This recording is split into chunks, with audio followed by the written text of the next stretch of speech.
All right, so let's see. We got Ray and Matt here. Looks like some Glacial Forge. Bunch of lands going to go on, and they're going to draw some cards with Azorius Charms back and forth here.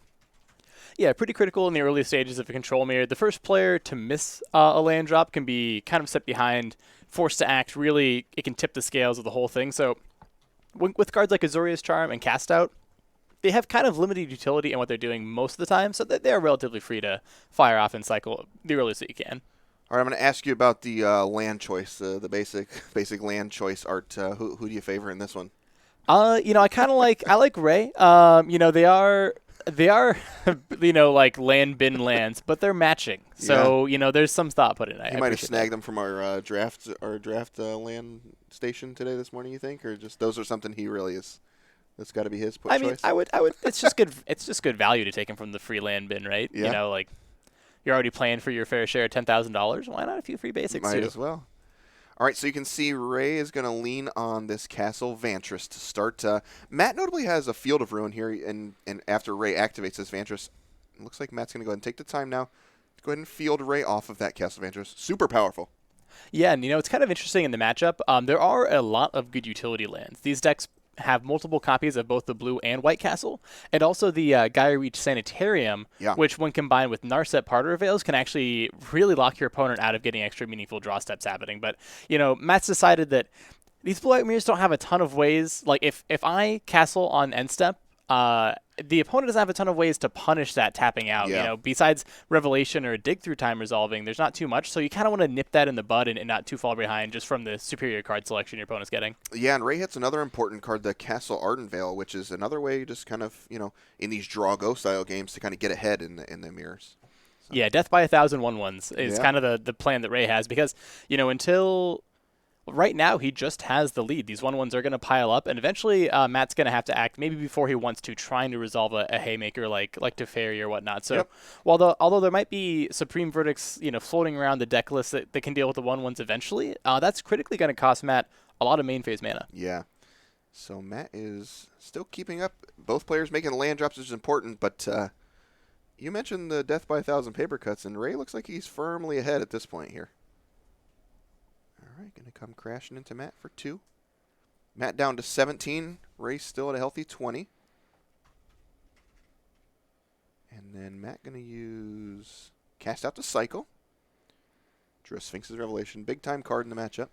Yeah, absolutely. And that's one of those things where Revelation is kind of already at the point where it's good enough to fire off, but critically, Ray's made all the land drops to the point where, activating Castle does not tap him out. There's still Absorb mana showing, so Matt just kind of has to be, pretty cagey and understand that there still are some risks casting Revelation, even when your opponent's mostly tapped low. Yeah, and Ray's just kind of, chipping him down, not doing anything. It's like, okay, Matt, the real onus is on Matt to do something here.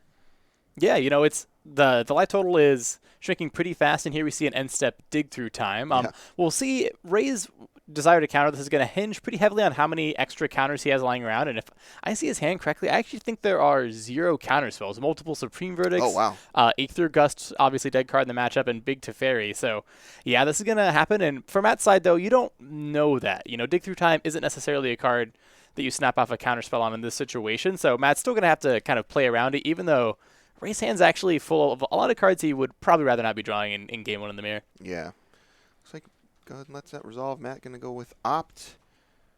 Let's see. Matt is on 4 Ops. There's like really small differences in these lists. Matt's on 4 Ops.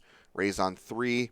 It's just like really small numbers in these that's different. And you mentioned that Sphinx's Revelation in Matt's deck, and Ray doesn't even have a Sphinx's Revelation.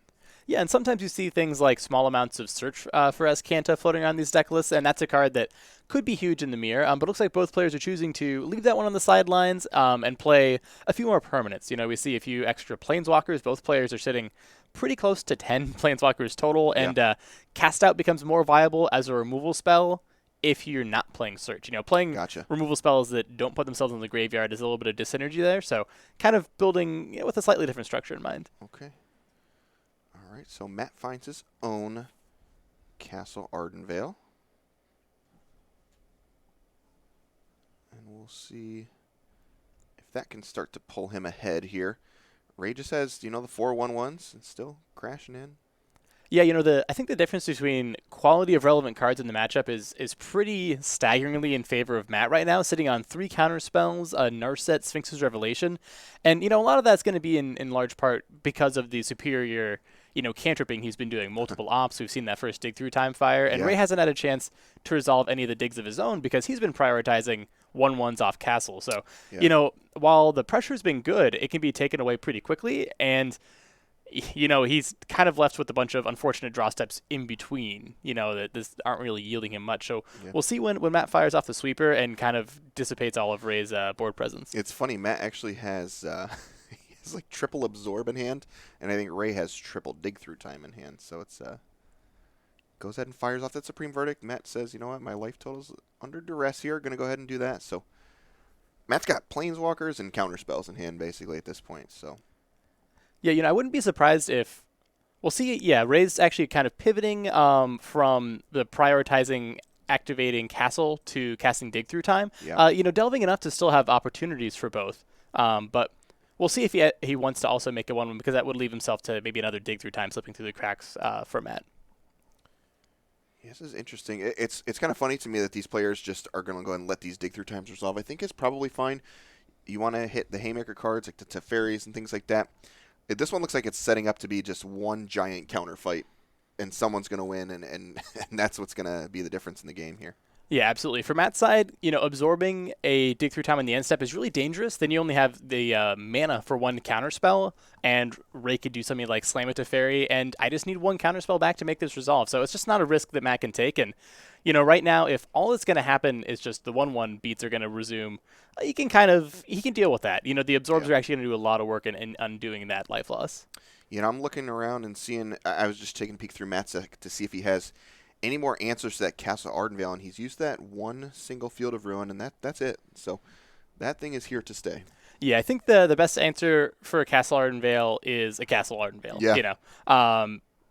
And it's just both players are actually they've been starting to miss a couple land drops here and there. So, but they still have made enough that activating Castle not a huge cost, and looks like Ray's picking up another copy of Big Teferi. So his hand's definitely getting better, but still quite a bit worse than Matt's.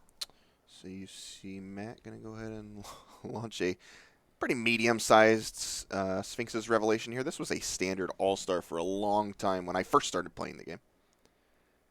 Oh, there's a good answer there. Was that a Jace Architect of Thought? That's a great answer. I missed that one in Matt's list. Yeah, the one of Jace Architect of Thought does a great job of nullifying the tokens. Also, Elspeth's Sun's Champion, Yeah. making 3/1/1s a turn is going to outpace Castle Ardenvale pretty quickly, and for no mana past the initial investment, which is going to be quite strong. All right, Matt going to fire off another dig through time. I think Matt's really trying to get Ray to counter something here as he's trying to churn through his deck a little bit, and he's hoping to get ahead on cards. I'm going to bring Jace Architect of Thought up. So you see this dig through time. Looks like Ray's doing a little bit of peeking here. See Jace Architect of Thought on the board there. That is that was another powerhouse card in these like blue-white style decks back when blue-white Sphinx's Revelation deck was legal and standard. Yeah, the Pioneer version of Blue-White Control definitely is a mix of all the great parts of the Return Ravnica era Blue-White and the one we saw in last Summoner with Dominaria, Teferi floating around too. So you get the excellent 4-mana Sweeper and Supreme Verdict and kind of the best finishers. And, I think it's actually pretty interesting, what your top-end card advantage is supposed to be, and the players kind of disagree on that. The one copy of Revelation that Matt played this game did seem very strong. Yeah. Looks like Matt might have ripped off a Castle Ardenvale there. Oh, just another. Yep, that is Ardenvale. He's got a lot of cards. You can start Ray discard. Actually, had to discard in his cleanup step there with the Aether Gust. Yeah, and that's one thing that's, a pretty common thing you learn in control mirrors where you're going to have some dead cards, so the first couple discard steps, not hugely problematic, and Aether Gust is a card with just no text. So we see Matt, kind of not wanting to go to discard after firing off all those things. He's casting a Narset as a fine bait spell. It's going to be pretty capped in how good it is when face down by the castle. But still, if you can activate it once in Inconvenience Ray, maybe redirect some attacks, that is still better than going to the discard step. Yeah, I agree. This is, again, another bait spell for Matt, trying to, get something out of Ray. And Ray activates this Castle Ardenvale. And Matt is doing some thinking, it looks like. He does have that Elspeth. I mean, Matt's hand's stacked if he ever can get there. Yeah, somehow he's just dodged finding bad cards in the matchup. Yeah. The Supreme Verdict was the worst one, but we saw that clean up 4 tokens, Yeah. and that was about a 20-man investment from Ray to make. So, not really doing too badly on his side. And Ray's kind of. It seems like he's just so far behind in terms of relative quality of cards in hand that he's gonna have to lean in on the 1/1s. Although we see a copy of Absorb being picked up, and having that first counterspell is pretty crucial. I was going to ask if you liked leaving that Narset at 5, just to be, an enchantment, essentially, on the battlefield. And it looks like Ray's taking the time to attack that instead of Matt, so I think it all looks pretty good here on Matt's end, leaving it at 5. Yeah, he has a big life total deficit. So having Narset be temporarily shutting down a lot of Ray's things, resolving a say big Teferi, it's still dangerous, but a little bit capped now. And yeah, I think Matt's willing to trade a card for some time in life. And now he gets to start activating his castle also, while Ray discards a Supreme Verdict. And I think Matt discarded like some lands last turn too, so he just has so many cards. Double Castle Ardenvale now. And I think he has enough to activate twice. It looks like he does. Yeah, I think the only thing that would stop him is the desire to have up the multiple absorbs. Right. But even still, just activating Castle one time means that Narset going down to 1 loyalty, unless I imagine Ray's probably going to make a 1/1 on end step. But first we see a dig through time fired off. All right. So Ray's going to dig. Matt's going to let him have it. I think Matt's pretty okay with these dig through times having. His hand, as we mentioned, is just completely stacked. He's got 3 absorbs, powerful planeswalkers, and he's really in good shape here as he looks like he might start to turn the corner here with these double castles. Yeah, and one thing we see in this control mirror is that all the premier threats, maybe save for the lands, can be countered. So it's not like we've seen some control mirrors maybe featuring or centering around things like, Niv Mizzet from Guilds of Ravnica. If you're working towards an end game where you can't interact with the top end, you need to be a bit more proactive. But because everything can be answered, Matt's been just very cagey with sitting on those absorbs. All right, yep. So you can see another activation there for Ray on that castle. Yeah, and we'll see Ray probably go in on an attack to finish off the Narset, and I suspect Matt's going to let that happen. Just being able to make 2 tokens is going to cost a little bit too much mana for him to want to tap out. So we do see the Narset going down here in a quick swing, and Ray's hand definitely gotten a lot better post-dig through time, and here we see him testing the waters with a relatively cheap spell, Teferi Time Raveler coming down and ensure to prompt a response from Matt. All right, you can see Absorb here from Matt on this Teferi Time Raveler. Wow, it doesn't prompt a counter battle. I thought that was definitely the one that would start a counter battle. Yeah, to some extent for Ray, it's kind of a free card to play. He saved him from moving to discard, and we do see the Supreme Verdict in his hand. I wouldn't hate just attempting to pitch that one, because when you have the token lead, you are really never going to be wanting to play that Verdict. Yeah, so there he goes, discarding another one. How many does Ray have in this deck? 4. Total 4, okay. Both players on 4 Supreme Verdicts makes total sense. So, yeah, Matt's starting to pull away here in the land battle, too, which is very important in these mirrors.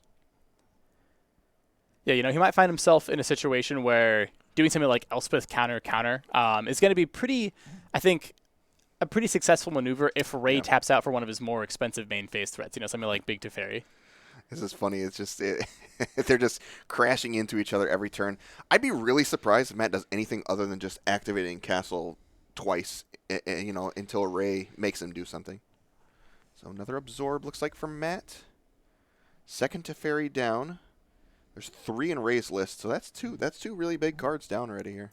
Yeah, and I think in terms of ranking the quality of threats that you do want to resolve in the matchup, I think it's probably just that Teferi is standing a bit head and shoulders above the rest. Narset can be very annoying, context dependent, regarding what your opponent has in hand, but the counterspells seem like some of the best cards in the matchup, and Teferi would do so much to invalidate Matt's hand that it's kind of interesting that Ray hasn't been fighting over it, but he's been kind of baby Teferi flooded, so letting them go, I guess that seems fine too. Yeah, Matt is counting up some mana. He's probably doing some math on if he can cast a spell and leave up a double counter spell for it. It looks like he's separating them into piles of 3, which is the telltale sign. And he's got quite a bit of action left here. Ray letting stuff go too means that his counter spells are going to get better as the game goes longer too, if he's able to stick around that long. So he's going to fire off Another dig through time. Yep, so we're going to fire off dig through time. Matt's going to let that one go. Dovin's Veto, that's a good one here. Yep, Ray looks like he's definitely taking that one. Matt have any Dovin's Vetoes in his decks? Looks like no. Yeah, a stack of them in the sideboard. It looks like both players did bring 3 in the 75, but Ray having those 2 uncounterable negates, pretty big deals in game 1. You know, that's one of those things where when Matt eventually decides, hey, maybe I need to cast this Elspeth and just kind of try and solidly pull myself ahead in the 1-1 battle, Dovin's Veto can actually blow up any well-planned, counter fights that might happen over one of those haymakers. Yeah, this card's mega powerful. So you can see again, we're just having the Castle Ardenvale battle. Whose castle is stronger? And it looks like Matt's is starting to get a little bit more powerful. He's got a couple of them hanging out. I think he went down to 8 here. And there's a shocked Hallowed Fountain in. Ray's going to, go to 18. For the first time, he's going to take some damage this game. Matt makes a token. Yeah, and that's the beautiful part of the blue-white mirrors. You know, it's turn 15. This is like my 13th land drop. I'm not sure if I'm going to need it or not, so shocking's pretty free. Just better to be safe. All right, and Matt going to make 2 more, guys. Let's see. That was a cast out in hand there for Matt. Doesn't look particularly powerful here on this board. Ray with another Supreme Verdict. Speaking of not very powerful in this currently, and there's another Supreme Verdict drawn for Ray. That's his 3rd verdict, I believe. Yeah, and still difficult for Ray to use particularly well. He still has a very slight edge in the 1-1 fight, and we'll see if he decides to kind of force any action, because while his hand was lagging behind early, both players only have a limited amount of highly relevant cards in the matchup. So Matt has spent multiple absorbs already, and now Ray still has some threats laying around and has worked his way up to 4 counterspells, 3 absorbs and a veto. So yeah, it looks like the quality of resources actually pretty solidly swung towards Ray after he was able to resolve multiple digs without much resistance. Yep. All right, so here comes a Teferi, Hero of Dominaria for Ray. He's just figuring out how to pay for that one, so I'm going to go ahead and pay. The 5 mana.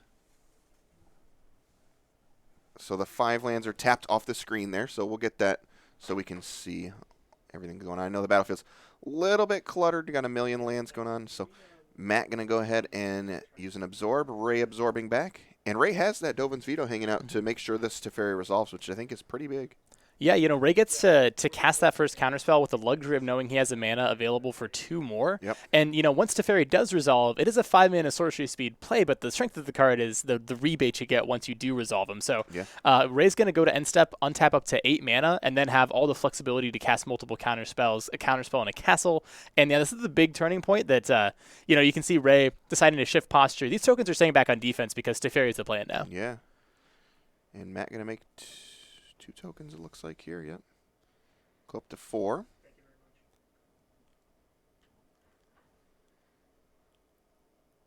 And then Ray going to take the time to field Matt off that one of those castles.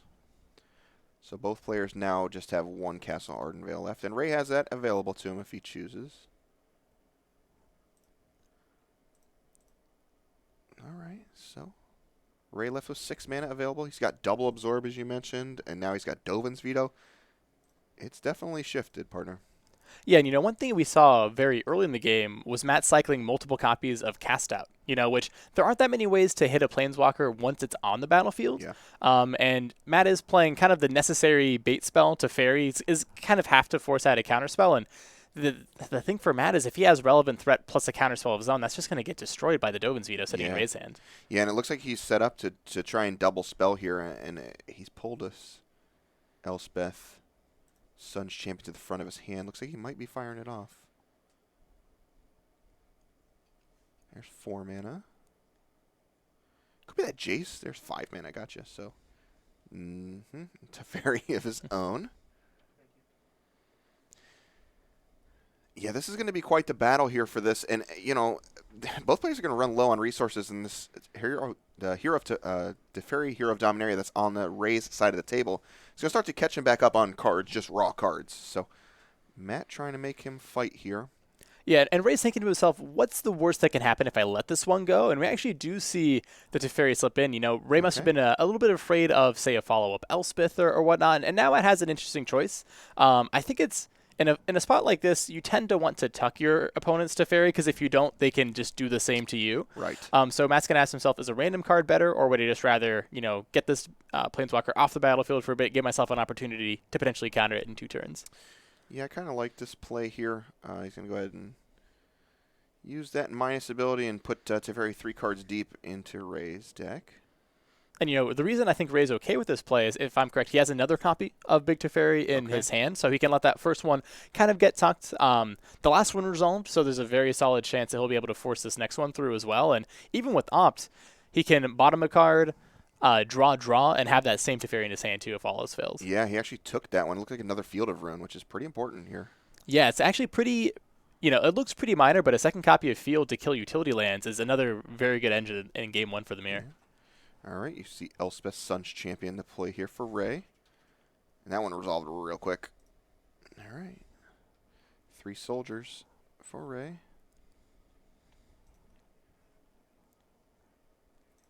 It's a tough decision for Matt now, because he wants to be able to pressure this Elspeth, but he also doesn't want his Teferi to get killed in the process. So goes ahead and blocks everything out there. Yeah, and the kind of a tragedy for Ray is that Hoey in his hand has 2 effective ways to counter the opposing Elspeth in Jace Architect of Thought and his own Elspeth. Right. So Elspeth, his will be behind on the ultimate race, but it's going to buy him a lot of time and give the Teferi some room to maneuver. Plus, see if there can be another answer to the opposing Elspeth, and if that can happen. I think he'll actually. This game's kind of swinging back and forth in a lot of axes, and Ray has the lead right now. We'll see. Teferi's a bait spell for the Elspeth. It looks like. Yeah, this is a really complicated game. It's been really good so far. A lot of back and forth, as you mentioned. It's been a long game, but tons and tons of back and forth. So Ray gonna lead off on Absorb here. Gonna take care of that Jace Architect of Thought, and I think that's Ray's either 3rd or 4th Absorb. I think it's his 3rd Absorb down. Yeah, 3rd Absorb, and Ray has kind of 6 good counterspells in the matchup, 4 absorbs, 2 vetoes. If a Censor catches anything relevant at this point in the game, I would be shocked to see Matt cycling through his here. Yeah. All right, so Matt looks like he's gonna go for his own Elspeth here. He's grabbing a ton of mana. Gonna leave 3 mana up just in case, and this one's gonna have to get that veto. It's the last counterspell in Ray's hand, so. Going to veto that one rather quickly. And then, he's down to 2 cards, though, Ray is. He's got a Azorius Charm, which can cycle a card and get him to that. Teferi, I believe, is the next card deep in there. And he also has a Supreme Verdict, the 4th Supreme Verdict, I believe, even for Ray. So, yeah, and looks like we do see the cycle into the Teferi draw. Matt's untapping some lands courtesy of his own Teferi. Yep. And it looks like his line of tokens is going to be used up on this block. Who's going to want to make some trades to keep his battlefield presence intact Planeswalker-wise. Yeah, so Matt going to go ahead and do that, and Teferi down to 1. Elspeth going to make some more soldiers ready for battle, and Teferi's going to be a hard one. But, does Matt have another cast out available? He has 1 more, I believe, available. He's also looking for, he can also tuck this, wow, that's a big one, though. He can also tuck that Elspeth if he wanted to. That's true. If he was willing to give up a Teferi, he could play a new one and tuck. The danger in that is that you only have so many win conditions available. With his Elspeth being countered, the most realistic way is actually going to be decking Ray, I think. And Teferi being able to -3 on itself over and over again, pretty key there. And actually, if we see a Narset coming down, that prompts a concession from Matt. And the reason, that just shuts off Teferi's +1, and that's all Teferi could do with the amount of loyalty it had. Yeah, and that was a really back and forth game. So Ray Huang going to take game number 1 over Matt Hoey. This has been a battle, and it's going to get a little bit more clean in the post-board games. You're probably going to see those Supreme Verdicts come out and things like that. Let's take a peek here at their sideboards you and I have in front of us here. So take me through Matt's sideboard and what's going on here. Yeah, so Matt's sideboard has 2 copies of Nyx's Ram, 2 Lyra Dawnbringer, 2 Rest in Peace, a singleton copy of Pithing Needle, Mystical Dispute, and Settle the Wreckage, as well as 3 Aether Gust and 3 Dovin's Veto. Okay. So some real standouts here. I think Dovin's Veto and the Mystical Dispute are going to be pretty pretty much automatic includes. And, Lyra Dawnbringer might make its way in there as well. Right. With a lot of the spot interaction coming out of the deck, Lyra is a fine way to pressure planeswalkers and, kind of catch your opponent unawares if they spend their counter spells, say, on the things that do demand them, like Baby Teferi and other cheap planeswalkers. Gotcha. I'm going to ask you an interesting question here. So there's cards like Rest in Peace and Pithing Needle. In the mirror, it's going to shut off your own planeswalkers and dig through times and things like that. Is there a way that you maybe pivot off of some of those planeswalkers? I know that they're really powerful in this matchup. There's probably no way you're bringing Pithing Needle in here, right? Yeah, I think your own planeswalkers are just a little bit too good. Yeah. If there was a build, sometimes you see more copies of Jace Architect of Thought. So if my opponent had 2 of those and I had 0, a Needle might be a fine way to answer that. But we don't really see any large imbalance in that way from either play. They both have an Elspeth. They both have the Teferi. So I think that you'll probably see that one stay in the sideboard. And there's not that many completely dead cards in the matchup. I suspect that we'll mostly see the Blessed Alliance, Sealaways, and Supreme Verdicts being the things that are shaped down. Okay, and I'll take a peek here at Ray Huang's sideboard. His is a little bit different than Matt's. He's got 2 Monastery Mentors, 2 Lyra Dawnbringers, an additional Narset Portal Veils, a Spell Pierce, 2 more Aether Gust, 2 Devout Decree, a Dovin's Veto, 2 Mystical Disputes, and then 2 Rest in Peace. Monastery Mentor is an interesting pivot in this matchup. Yeah, I would consider that pretty close to one of the best cards you could find. And, we are playing with open deck lists, so that actually might be enough to keep Matt Hoey with a couple of copies of Verdict in his deck. It looks like Ray, just on the whole, is much more prepared for a control mirror. Okay. You can see they both have 3 vetoes. Ray has an extra copy of Mystical Dispute. He has an extra Spell Pierce, an extra Narset. Ray has both a wealth of options and a better main deck configuration. So, after winning that first game, I think he's going to be a big favorite in the post board. Yeah, I agree. It looks like Matt's sideboard is more tailored towards like creature decks, where Ray is more prepared for these spell decks. You mentioned he's better prepared for the mirror. Monastery Mentor is one of the cards that you see kind of in Legacy to pull ahead in the like the Miracles mirrors. People bring those in and on uncontested, and especially when the deck lists are closed. Obviously, our event is open. If you bring that into the sideboard and people aren't prepared, they've cut all their spot removal, they're just dead. So yeah, and there's not really the Planeswalkers do a lot of good things, but a lot of their interaction shuts down spells. Narset stops card draw. Teferi, Time Raveler can bounce, but that's by no means a permanent answer. So, yeah, Monastery Mentor kind of dominates the battlefield and can do wonders to kind of deprive Matt Hoey of being able to get those Planeswalkers to stick. Yeah, you might see some of the plays you see kind of in Legacy where Monastery Mentor just becomes kind of a 3-mana enchantment, just hangs out for a while. Matt might need to leave some Supreme Verdicts in, and if he's going to have those in his hand, maybe Ray never draws Monastery Mentor, and it just kind of is a dead card. So we're going to jump down to get these guys ready to roll for game number 2. You can see Matt leads on a castle. It's going to be a land go for a little while, I assume here. Maybe a few cycling cards.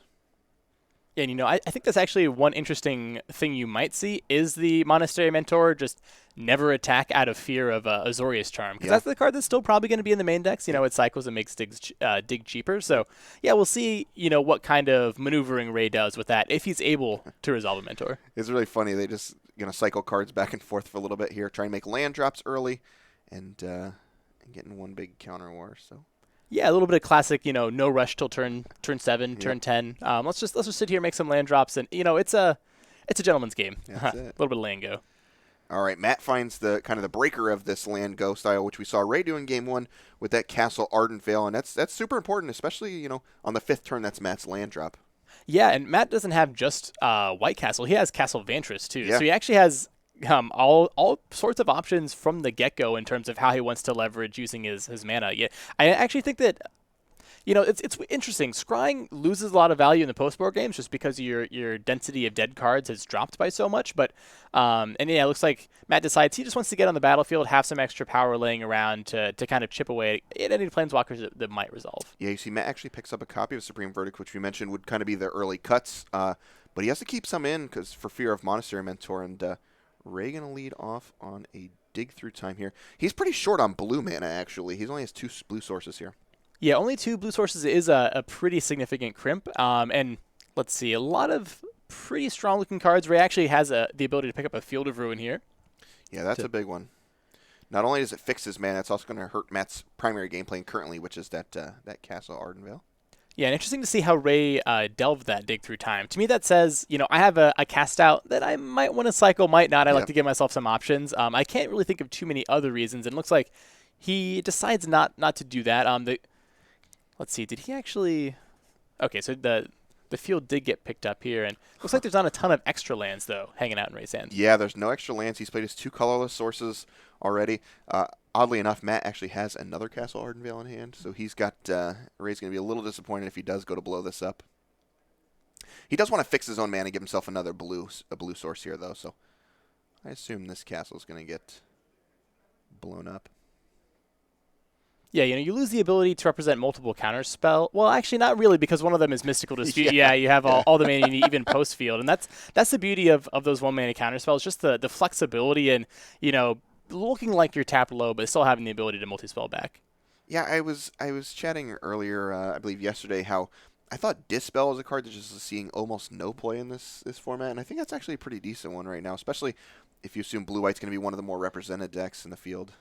Yeah, I think it's a question of kind of flexibility versus hard power, and I think that Mystical Dispute offers a lot of times pretty similar counterspell, utility in terms of it will tag a lot of instants, but being able to hit the planeswalkers is great.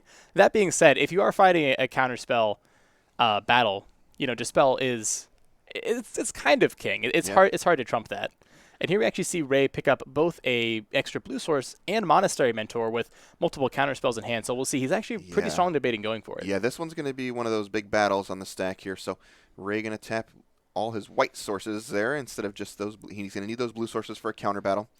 Looks like Matt actually has the powerful Dovin's Veto in hand too. So if Ray fights back here, which we assume he's going to, Matt's got him kind of covered here. So there's a Dovin's Veto of his own. Interesting. Okay. So Matt says, yep, that resolves. Yeah, and Matt looks like firing off an extra copy of Absorb, but the Mystical Dispute comes down, tags it, and, Matt's the last 2 counterspells, Dovin's Veto, Censor, they're just too expensive to fit 3 of them in a turn. And, that's just the strength of Monastery Mentor. Not just it's a cheap threat, it's a cheap threat that can't be negated. Yeah. And if Matt was able to play Absorb, Censor, Dovin's Veto, if he had the luxury of being able to cast that veto, that changes that turn completely. Yeah. I say Matt probably going to go for the Supreme Verdict here and get rid of that before any problems arise. So he does, and he's got Veto and Censor up here, so he's got Ray covered for his next couple things. Ray's got tons of powerful cards going on right now, though. He just needs lands to keep up. Yeah, kind of his choice of 3 different planeswalkers to play, and let's see. I think he might go for it because his hand's not really full of permission right now. And sometimes when you're just all on action, you just kind of want to make your opponent have it. And see, he's actually leading with maybe the most powerful one, Teferi here of Dominaria, which does meet a very quick veto. Yeah. All right, Matt's going to draw a card with this Azorius Charm. And the reason Ray went for the most powerful option is he actually had his second Mystical Dispute in hand. So if that was any counterspell that wasn't a veto, that would have been a pretty huge power play. A big pickup there for Matt. He's got a Jace Architect of Thought again here. He's got 2 Planeswalkers too. This is a Planeswalker battle, basically, at this point. Let's see what Matt decides to go for here. He also could, he doesn't have any more permission spells in hand, as we were talking about. So the castles, it's not free to sit back on castle anymore and let your opponent do whatever they want. So Matt going to go for that Narset Parter of Veils. Looks like he's found Azorius Charms, a couple of them. Yeah, it's kind of the mystery box take. This could be anything. Yep. And pretty critically, it looks like Matt does want to leave himself the option to pick up an extra counterspell and pair that with Censor to stop anything coming back from Ray. But the thing is, Narset does an excellent job of nullifying a lot of Ray's threats. If it's not a Lyra or Monastery Mentor, Narset does do a lot to keep that locked down. And here we see Ray pick up an Absorb of his own. So I suspect we'll see another tap-out threat of some type, and there's a pretty good chance it'll be a Narset from Ray because his own Teferi is kind of crimped, but it looks like he wants to lead off on that one, just to kind of force the action. Yeah, so Matt will have to cycle this Azorius Charm if he wants to do it, which is a little annoying. I'd be surprised if he does anything. Probably just lets Castle Ardenvale. It's a tight squeeze here, though. Very tight squeeze. Yeah, it takes a long time for Castle Ardenvale to fight through a Teferi who's plussing turn after turn, and that's all it's going to be doing with Narset shutting off any other options. Yeah. All right. well played game by both these guys so far. So Matt going to, yep, going to go ahead and cycle that Azorius Charm. He finds Sphinx's Revelation. That's a nice one to hit. Yeah, very powerful card. Also, it's hard to get Revelation around Mystical Dispute. I think that's a big reason why we've been seeing a lot more Dig and a lot less Revelation. Being able to say, get your 2-mana spell around a conditional counter, a much easier task. Yeah. Okay. Well, Matt found his own Teferi. That's really big.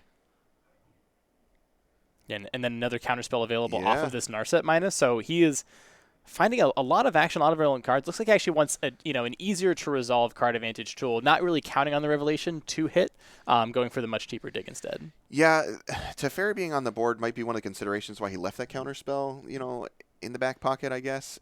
It's really tough. Teferi changes the game so much. That is true. He has no cast out, no big Teferi to tuck it. So, if you had a card like that, you might want to have some kind of backup way to fight off that Planeswalker, but it looks like you can't really prioritize the counterspells when you're lacking that. Yeah.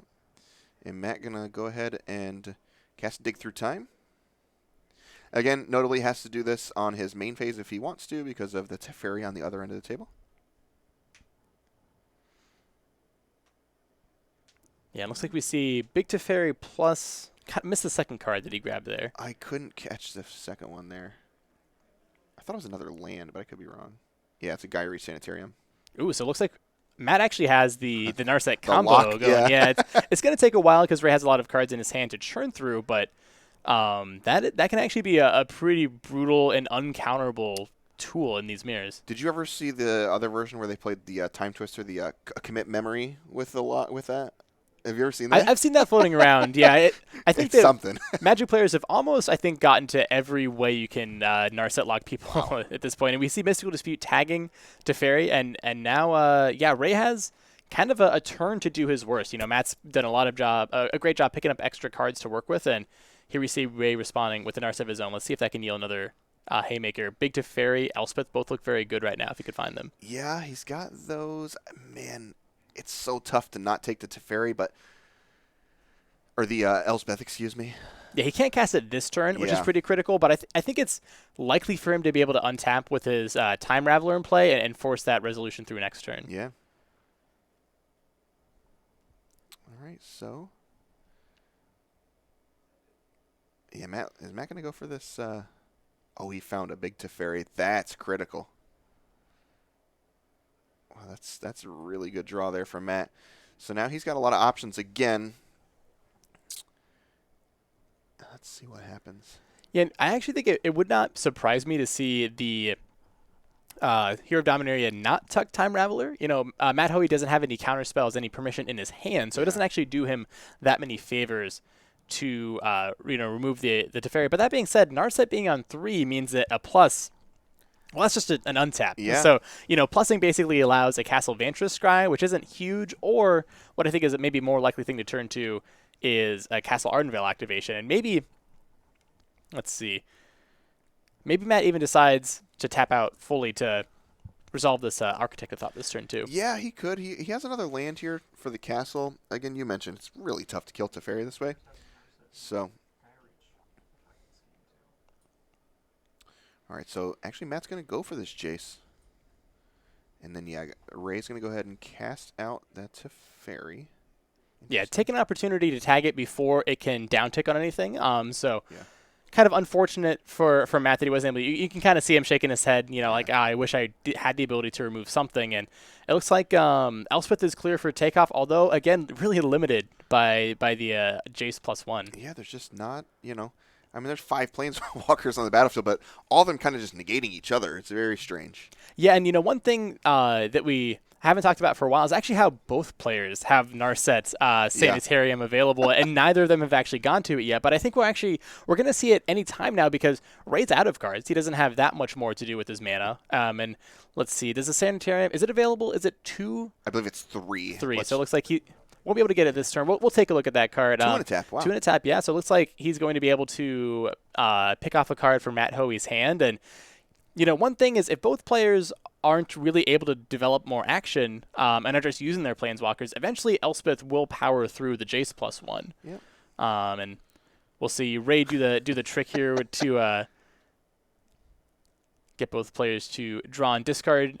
Because he's drawn his first card for the turn, the opposing Narset passive not stopping him, and here we see Sphinx's Revelation down for Matt Hoey. Yeah, not brutal. great in the face of Narset and Teferi. Yeah, brutal stuff.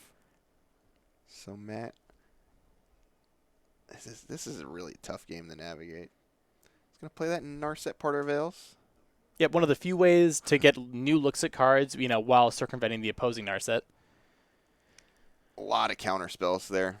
Yeah. Not the best against Teferi, Time Raveler. And honestly, the opt is dead here too. And that's the just kind of the brutal situation. If you're Matt, you have to say which one of these cards can be the best in the future. Which one of these am I most okay discarding to the Narset activation or the Gryer Reach Sanitarium activation next turn? And looks like opt is the choice, but kind of no great options here for Matt. Yeah, and it's interesting because Matt is going to continue to plus up this this Jace, and I think his plan is to ultimate, but I don't know really what he's going to go get eventually. So he also goes to the Gryer Reach Sanitarium. All these planeswalkers just negating each other. It's quite hilarious here. Matt draws. There's Gryer Reach. Matt discards a land. Gonna use that Narset again. I couldn't tell what that one is. Is that an opt again? No, it's an Elspeth. Elspeth of his Wow, own. that's a good one. But critically, he did see last turn when Ray discarded a card, it was an absorb. Yeah. So that has to be setting off alarm bells. The probability of this Elspeth succeeding quite low, but Matt has to go for it, and it's met with a second absorb from hand. So yeah, Ray firmly putting himself in the driver's seat here, and all right. what kind of a bizarre game. Like it seems like planar cleansing is one of the best things to have right now, but hard to do that when you're leaning on something like cast down as interaction. All right, so that Jace is at 7, and Matt gonna go ahead and use the Gryer Reach again. Oh, brutal. So notably, Dig Through Time gets around the Narset clause also because it puts them in your hand. It doesn't draw the cards for you. And yeah, Ray already in a great position now with the opportunity to Dig Through Time, pick up Dig Through Time plus other huge action spell. And looks like a counterspell is what Ray's opting for. I think it's actually would have been a little bit interesting. We'll probably see this other Dig get fired off for some other card that he's pitching. Actually looks like Island off the top. Yeah. Not much concern with keeping that one around. Yeah. All right, so I think there's just some question about the Gryer Reach trigger, maybe. Yeah, so I think they're debating with the Gryer Reach. So what you saw there was Matt activated the Gryer Reach Sanitarium in Ray's draw step, I believe, and Ray fired off the Dig Through Time. So I think they're just trying to decide when the Gryer Reach is resolved. Is what it looks like. Yeah, I'm also not sure that Matt put his top card in the graveyard because it is both players draw and discard. He can't draw a card.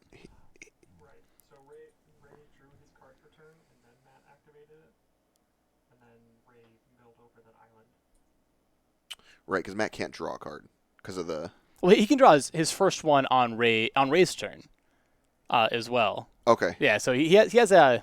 He would basically just put the top card into his graveyard. Right. It looks like Ray actually might have just flipped over one too many cards in this exchange. Yeah, because Ray drew the Dig Through Time for the turn, and then the island off the top was not supposed to. Right, so it should just be on top of the library there. Right, which is part of the reason that the Dig Through Time with the Sanitarium still on the stack was something you want to do, because at that point you get to find another thing that you're willing to discard instead of right now his hand is two excellent cards, the Veto and the Dig. So this actually might be pretty costly to Ray. He's going to lose one of those very important pieces. Yeah. Okay. So we'll see what happens here. I'm trying to think of any cards Matt has really to get out of the squeeze here. It's really tough. Yeah, and because the Architect of Thought is going to be ultimating before Elspeth, it looks like he could do something like search up a Teferi Hero of Dominaria to tuck Elspeth, and then maybe get a Supreme Verdict out of his own deck. Yeah. If he has another one available, we've already seen two. Oh, actually, does Teferi Time Ravel that shuts off the casting from Architect of Thought? Is that I've actually never seen that one come up before, but Yeah, That's so hilarious. so because both spells are put on the stack without All abilities right. there, that's not an out for Matt, and he packs it up here. All right, so Ray Huang going to pick up his first W in our pods here. So congrats to him. I think we have the pod graphic. Do we have the pod graphic over there? Okay, so we'll work on seeing if we get the pod graphic. We had a bunch of tech issues in this first round here, just kind of one of one of those things that happens at tournaments. So we're going to take a short break, get our technical issues solved. Again, Ray Huang picks up the W over Matt Hoey. If you have any questions about the structure, definitely check out NRG series on Twitter. You can hit !structure in our Twitch chat. We'll be back in just a few minutes. We're going to get some things handled, and we'll be back with round number 2 in just a few minutes.